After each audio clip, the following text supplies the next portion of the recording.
दोस्तों, क्या राहुल गांधी गद्दार हैं? वैसे तो ये सवाल ही बहुत गलत सवाल है, बहुत ही वाहियात सवाल है, क्योंकि इस देश में रहने वाला हर नागरिक, खास तौर पर वो लोग जिनको देश की जनता चुनकर संसद में भेजती है, इस तरह के शब्द किसी के लिए इस्तेमाल नहीं होने चाहिए। कोई भी हो, चाहे वो बीजेपी का हो, चाहे वो समाजवादी पार्टी का हो, चाहे वो कांग्रेस का हो। लेकिन राहुल गांधी जो आज एक संवैधानिक पद पर बैठे हुए हैं, LOP, leader of opposition Lok Sabha, उनके लिए इस तरह के शब्दों का खुलकर इस्तेमाल किया जा रहा है और बड़ी सोच समझकर इस्तेमाल किया जा रहा है। दोस्तों, बीजेपी के सांसद और प्रवक्ता रहे संबित पात्रा ने आज प्रेस कॉन्फ्रेंस में बकायदा राहुल गांधी के लिए गद्दार शब्द का इस्तेमाल किया। तो सवाल ये कि ऐसा क्या पूछ लिया राहुल गांधी ने, ऐसा क्या कर दिया राहुल गांधी ने कि बीजेपी के हिसाब से राहुल गांधी गद्दार हो गए। दोस्तों, आज संसद के अंदर सत्ता पक्ष के लिए एक बहुत ही अनकंफर्टेबल या असहज करने वाली पोजीशन में डाल दिया इंडिया गठबंधन और खासतौर पर कांग्रेस के सांसदों ने, जब इस तरह से एक मानव श्रृंखला निकाली गई, लाइन के जरिए लाइन लगाकर कांग्रेस पार्टी के सांसदों ने मोदी अडानी भाई भाई के नारे लगाए और कहा कि मोदी अडानी एक हैं। इसके अलावा कांग्रेस पार्टी के सांसदों ने कहा कि अडानी के मामले में सरकार संसद में बहस कराए। हालत ये हो गई कि कांग्रेस पार्टी के सभी सांसदों ने बकायदा जो भी जिसने पहना हुआ था उसके पीछे यहाँ पर स्टिकर लगाया। दोस्तों, इस स्टिकर में मोदी और गौतम अडानी बैठे हुए हैं। ये वही वाली फोटो है जो राहुल गांधी ने एक बार संसद में दिखाई है, दोनों प्लेन में बैठे हुए, पुरानी फोटो है।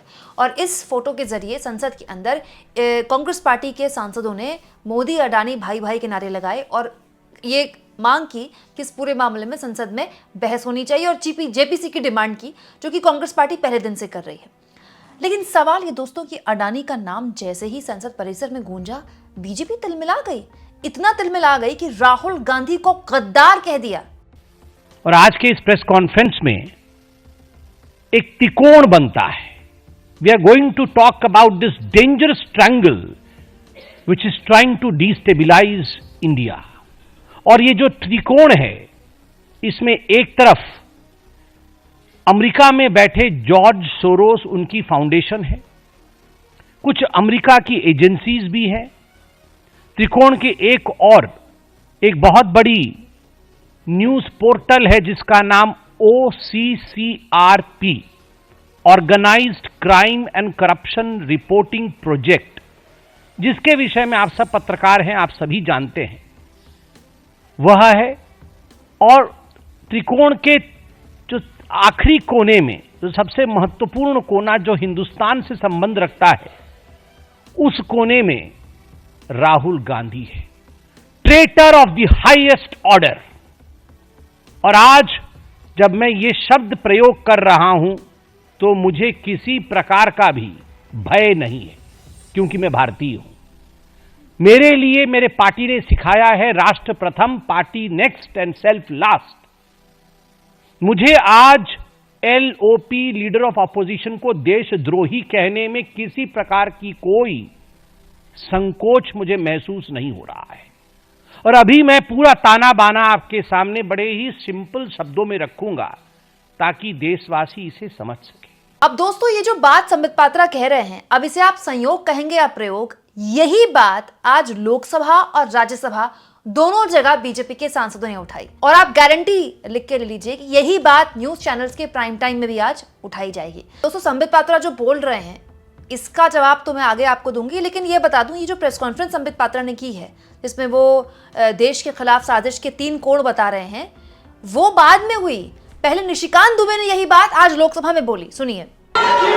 कि इनको केवल सरकार को कैसे डिरेल करना है, उसके लिए अलग अलग तरह के मंसूबे ये पालते रहते हैं। ये घृणा के शिकार हैं और मोदी जी की सरकार के खिलाफ कैसे डिरेलमेंट होता है विदेशी फंडिंग के साथ, ये मैं आपके माध्यम से पूरे देश को बताना चाहता हूँ। अभी मीडिया पार्ट एक ऑर्गेनाइजेशन है फ्रेंच का, जिसने की एक रिपोर्ट निकाली है। उसने ये कहा है सर कि एक संस्था है OCCRP, organised crime and corruption project, और उसके साथ GACC है और सोरेस फाउंडेशन, ये उसको मदद करता है। US गवर्नमेंट और सोरेस फाउंडेशन OCCRP चलाता है। OCCRP का क्या काम है? भारत की पार्लियामेंट को कैसे बंधक बनाना, कैसे नहीं चलने देना, कैसे CA और RC पर, इसके साथ ह्यूमन राइट्स वॉच जो है, जो सोरेस फाउंडेशन, सोरेस कौन है सर?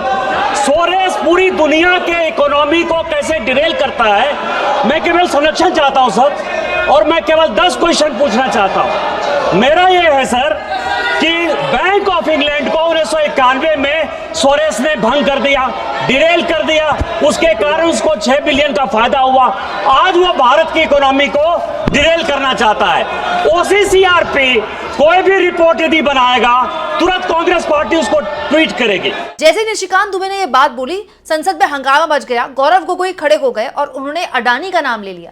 बस जैसे ही अडानी का नाम लिया, ये तो आपको पता ही है कि संसद में जैसे ही अडानी का नाम लो, सत्ता पक्ष एकदम तिलमिला जाता है। मुझे लगता है मोदी जी की आलोचना करने में भी सत्ता पक्ष इतना नहीं तिलमिलाता जितना अडानी के नाम लेने में तिलमिला जाता है। उसके बाद इतना हंगामा हो गया कि संसद को स्थगित करना पड़ गया। अब दोस्तों, इसको संयोग कहेंगे या प्रयोग, जो बात संबित पात्रा प्रेस कॉन्फ्रेंस में कर रहे हैं, जो बात निशिकांत दुबे लोकसभा में कर रहे हैं, यही बात एग्जैक्टली सुधांशु त्रिवेदी बीजेपी के राज्यसभा के सांसद राज्यसभा में कर रहे हैं।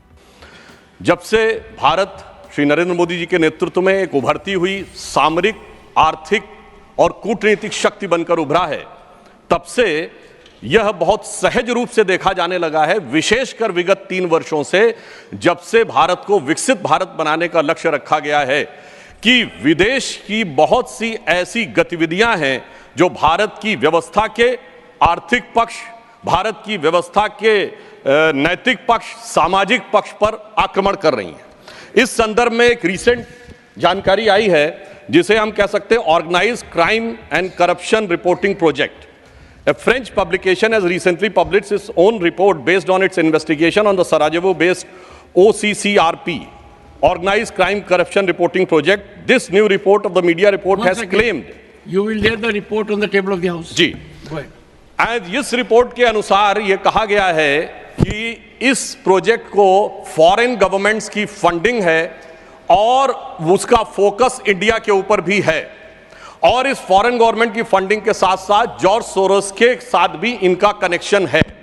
अब यह केवल हम एक रिपोर्ट के आधार पर नहीं कह रहे हैं सभापति महोदय, मैं सदन का ध्यान आकृष्ट करना चाहूंगा कि विगत 3 वर्षों से यह क्या एक संयोग है कि जिस समय भारत की संसद का सत्र चलता है, मैं सिर्फ एक संयोग बता रहा हूं, भारतीय फार्मर्स के बारे में रिपोर्ट आती है 3 फरवरी 2021, बजट सत्र है 29 जनवरी 2021। पेगासस रिपोर्ट आती है 18 जुलाई 2021, मानसून सत्र है 19 जुलाई 2021। उसके बाद 31 जनवरी 2023 से भारत की संसद का बजट सत्र शुरू होता है और 24 जनवरी 2023 को हिंडनबर्ग रिपोर्ट आती है। जनवरी 2023 में भारत की संसद का सत्र शुरू होता है और 17 जनवरी 2023 को बीबीसी की डॉक्यूमेंट्री आती है, इंडिया द मोदी क्वेश्चन। और गंभीर महत्वपूर्ण बात है, 20 जुलाई 2023 को भारत की संसद का सत्र शुरू होता है और मणिपुर वायलेंस का वीडियो 19 जुलाई 2023 ठीक एक दिन पहले जारी होता है। पूरे सीक्वेंस में अगर हम चलें तो महोदय मैं याद दिलाना चाहूंगा कि 10 मई 2024 को कोविड वैक्सीन के बारे में एक रिपोर्ट छपती है, जिस समय भारत का चुनाव प्रचार अपने पूर्ण उसके ऊपर था। फिर अभी वर्तमान सत्र हम बताना चाहते हैं कि मानसून सत्र 22 जुलाई से 9 अगस्त के बीच में शुरू होता है और 10 अगस्त को हिंडनबर्ग की रिपोर्ट आती है। वर्तमान सत्र 25 नवंबर से प्रारंभ होता है और 20 नवंबर को अमेरिकन कोर्ट के एक अटॉर्नी की रिपोर्ट आती है एक बिजनेस हाउस के संदर्भ में। तो सवाल ये दोस्तों कि बीजेपी केवल विदेश में छपी कोई रिपोर्ट का हवाला देकर हमारी संसद में बस भाषणबाजी करती रहेगी या कुछ करेगी भी? भाई हमारे मोदी जी तो विश्वगुरु लेवल के नेता है ना। मोदी जी तो एक फोन पे वॉर रुकवा देते हैं। तो हमारे मोदी जी, ये कौन जॉर्ज सोरोस है जो हमारे देश के खिलाफ लगातार साजिशें रच रहा है और बीजेपी वाले बस उस पर प्रेस कॉन्फ्रेंस करते हैं? हमारे मोदी जी जिसको चाहे उस पर कार्रवाई करवा दे। भाई ये कौन सा विदेशी संगठन है दोस्तों जो हमारे देश की संसद को एक तरह से संसद में माहौल ख़राब करने की कोशिश करता है और कामयाब हो जाता है? ये कौन सा विदेशी संगठन इतना ताकतवर है जो हमारे देश में देश की अर्थव्यवस्था को नाकाम करने में और उसको बदनाम करने की साजिशें रचता है? प्रॉब्लम ये है दोस्तों कि पहले बीजेपी पर सवाल करो तो आपको अंधभक्त कहते थे कि ये देश विरोधी है। मोदी से सवाल पूछो तो बोला जाता है पाकिस्तान चले जाओ। अब और आगे बढ़ गए ये लोग। अब क्या कहा जा रहा है? अगर अडानी से सवाल पूछो तो क्या बोला जाता है, आप देश विरोधी हैं, आप देश के खिलाफ साजिश रच रहे हैं, देश की अर्थव्यवस्था को आप खराब करना चाहते हैं, कमजोर करना चाहते हैं। मुझे एक बात बताइए, गौतम अडानी देश की अर्थव्यवस्था है क्या? मतलब गौतम अडानी पर सवाल देश पर सवाल हो गया क्या? गौतम अडानी पर सवाल देश की अर्थव्यवस्था को डिस्टेबलाइज करने जैसा हो गया क्या? दोस्तों 100 बात की एक बात, विपक्ष कह रहा है कि इस पूरे के पूरे मसले पर आप संसद में बहस करवा दीजिए। दोस्तों अडानी का नाम भी आ जाए तो ओम बिरला ये कहते हैं, बीजेपी वाले भी यही कहते हैं कि विदेश में अगर किसी कंपनी के खिलाफ कुछ हो गया है तो आप अपने संसद में क्यों उस मुद्दे को उठा रहे हैं। वहीं इसी संसद में पता नहीं विदेश की किस रिसर्च फर्म या किसी फर्म का जिक्र किया जा रहा है। जॉर्ज सोरोस, क्या जॉर्ज सोरोस भारत के नागरिक हैं क्या? जॉर्ज सोरोस का नाम लिया जा रहा है। जॉर्ज सोरोस का नाम इस देश की संसद में आप ले सकते हैं। आप विदेश की पता नहीं कौन सी कंपनी, कौन सी रिसर्च फर्म है, कौन सी मीडिया फर्म है, उसका नाम ले सकते हैं, ठीक है। आप हमारे देश की संसद में पाकिस्तान का नाम ले सकते हैं, हमारे देश की संसद में आप चीन का नाम ले सकते हैं, लेकिन हमारे देश की संसद में अगर गलती से आपने अडानी का नाम ले लिया तो आपको क्या कहा जाएगा? गद्दार कहा जाएगा। बात यहां पर यह है दोस्तों कि अगर बीजेपी को यह लगता है कि अडानी से सवाल पूछने पर राहुल गांधी गद्दार हैं, तो बीजेपी के लोग ऐसे आदमी को एलओपी क्यों बनाए हुए हैं? संवैधानिक पद में क्यों है ये आदमी? जेल में डाल दो ना राहुल गांधी को। बीजेपी वालों को अगर लगता है कि अडानी के मुद्दे पर सवाल पूछने वाले गद्दार हैं तो सारे के सारे कांग्रेसियों को जेल में डाल दो। मतलब आप सोचिए दोस्तों, आपका किसी से वैचारिक मतभेद हो सकता है, लेकिन आप किसी को गद्दार कैसे बोल सकते हैं? उस शख्स को गद्दार बोल रहे हैं जिसने अपनी दादी को अपने सामने उसकी निर्मम हत्या होती देखी। उस शख्स को आप गद्दार बोल रहे हैं जिसके पिता की लाश के टुकड़े घर में आए थे। राजीव गांधी की जिस तरह से हत्या हुई थी, कोई बच्चा नहीं चाहता होगा कि अपने बचपन में अपने पिता की ऐसी हालत करते हुए देखे कि उसकी लाश भी पूरी तरह से घर ना आ पाए। उस आदमी को आप गद्दार बोल रहे हैं। आप उनको कुछ भी बोले, लेकिन गद्दार। आप सोचिए दोस्तों, राहुल गांधी तो कल संसद आएंगे, फिर एलओपी के तौर पर संसद में बैठेंगे। ये शोभा देता है क्या कि जो आदमी आपकी संसद में बैठा हुआ है उसको आप गद्दार बोल रहे हैं? दोस्तों गद्दार शब्द इतना चुभा कांग्रेस पार्टी के नेताओं को कि कांग्रेस पार्टी के नेता सुरेंद्र राजपूत ने कहा, पीढ़ियों के गद्दार पात्रा एंड कंपनी यही कह सकते हैं। बेचारे अंग्रेजों के गुलामी करते थे तो कांग्रेसी इन्हें गद्दार ही नजर आएंगे। ईस्ट इंडिया कंपनी के गुलाम और कह भी क्या सकते हैं। दोस्तों केवल राहुल गांधी नहीं, जिसने संसद के अंदर अडानी का जिक्र किया है, राजनीतिक पंडित बताते हैं कि उनको गंभीर परिणाम भुगतने पड़े। हिंडनबर्ग की रिपोर्ट आने के बाद से गौतम अडानी का लगातार नाम ले रहे राहुल गांधी, लगातार उन पर कटाक्ष कर रहे हैं। उनकी सांसदी चली गई थी, याद है ना आपको। इसके अलावा महुआ मोइत्रा कुछ चुनिंदा सांसदों में से हैं जो कि क्योंकि उनका फाइनेंशियल बैकग्राउंड भी है, उन्होंने मजबूती से इस मुद्दे को संसद के अंदर और सोशल मीडिया में रखा, उनकी भी सांसदी चली गई। इसके अलावा संजय सिंह ने भी बहुत मजबूती से इस मामले में हमेशा से अपनी बात रखी है। मोदी जी के भाषण का विरोध किया था पिछले लोकसभा में, मोदी अडानी भाई भाई के नारे लगाए थे, उनको भी जेल में डाल दिया गया। और अब एक बार फिर से अडानी का मुद्दा आया है सामने, तो राहुल गांधी को गद्दार कहा जा रहा है। मुझे हंसी तो इस बात पर आ रही दोस्तों कि सुधांशु त्रिवेदी ये कह रहे हैं कि अमेरिका की एक अदालत में जब फैसला आया वो भी उस वक्त आया, संयोग देखिए कि इधर हमारे यहाँ संसद चल रही है। मतलब अमेरिका की एक अदालत हमारे देश के संसद के सत्र के डेट के हिसाब से गौतम अडानी पर फैसला दे रही है और मोदी जी ये सब होता देख रहे हैं। फिर किस बात के विश्वगुरु है भाई? दोस्तों आपको क्या लगता है, ये जो गौतम अडानी का नाम सुनकर पूरी की पूरी बीजेपी सकपकाई हुई है, बिलबिलाई हुई है, इसकी क्या वजह है? कौन सा ऐसा राज है जिसके खुलने का खौफ सताता है बीजेपी को? कमेंट बॉक्स में जरूर लिखें और जितना हो सके चैनल को शेयर करें, सब्सक्राइब करें और थैंक्स और ज्वाइन के ऑप्शन से अगर आप चाहें तो कुछ आर्थिक मदद भी चैनल की जरूर करें।